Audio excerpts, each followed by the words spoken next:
Hey friends, welcome back to the channel. If you're new here, my name is Paul, and let's try to go over things that I'm curious about and things I'm looking to I like to share. So this one, I wanted to go back to some of the cryptocurrency talk that I did a little while ago. Actually, I was listening to a couple guys talk about Bitcoin again today, and I was thinking about Bitcoin and why I believe that a lot of people, way more people are going to start adopting it.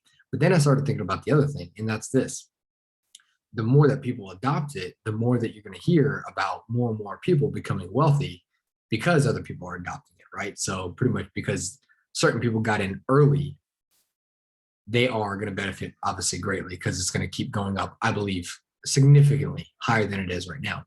And I've said this before on this channel that I like to look at things I like to look at a lot of investments from a psychological perspective on like what makes people buy, what makes people adopt it.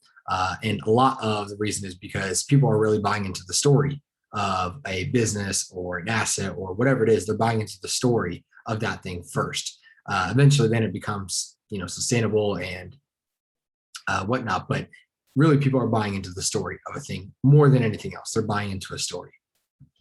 So I was thinking about this with Bitcoin, and I do believe that it will get adopted tremendously.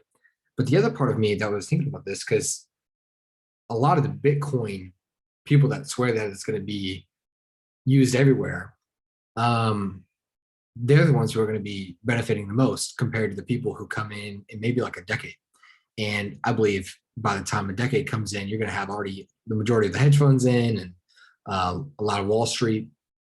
And I was thinking about that, and I was like, I don't know how people will feel that individuals are getting wealthy because they're now adopting a certain cryptocurrency.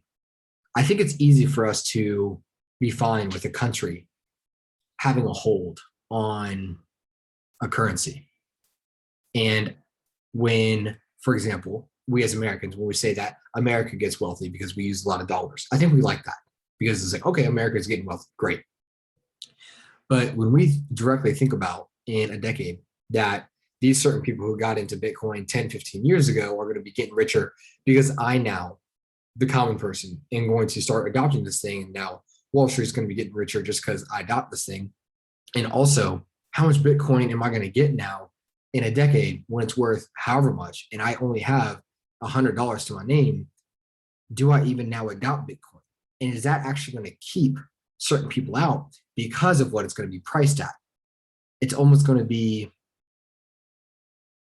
well, I don't want to say worthless, but because it's worth something, but like, I just don't know how much the new people will adopt. Right now, there's still plenty of opportunity. But even think about this right now, for someone who puts in $100, even at 30 something thousand dollars, and just earlier this year was at 60, what does that really mean nowadays to about 100? Now, what about when it gets to 100, 150, or a quarter, or 500, or a million, as some people say? To put $100 in, are people really going to be that eager to put $100 in? Maybe. But I'm wondering socially if we will more think of it and be like, look, I'm seeing all these other people get rich. They didn't do anything. They only held on to this. And now just because, 10,000 other people, 10 million other people joined, well, they got wealthy just because of that. Like they literally didn't do anything. And so I don't know if that will have an effect on a worldwide adoption. I don't know. Maybe it won't. But I was wondering that in that disparity between the two of, okay, when it gets to be valued really, really high, what does that now mean for the common person? That story of exiting the fiat system, I don't think it sounds quite as good. I think they may be looking at other cryptocurrencies from that point. I don't think that they would adopt Bitcoin. And I'm wondering if that's going to be a bottleneck of Bitcoin. Now, some people could argue, well, it wouldn't matter at that point because it already has its crazy returns. It's already stable at that point. Okay, great. And maybe that is true. But yeah, I was just curious about that. And I have no idea what this means. If this were to be the case, I'm just throwing this out there as another thought. That's what I tend to do with these crypto talks. I just want to maybe throw out different thoughts, not necessarily technical analysis of anything, more just like psychological. Okay, why do people adopt things? What is it going to be? Why do they adopt Bitcoin in the first place? Okay, because the story, the narrative behind it, that it is the currency that's going to pretty much help us exit the fiat system and all of what that entails. So I don't know. Let me know y'all's thoughts down in the comments below. And with that being said, I'll see you guys in the next one.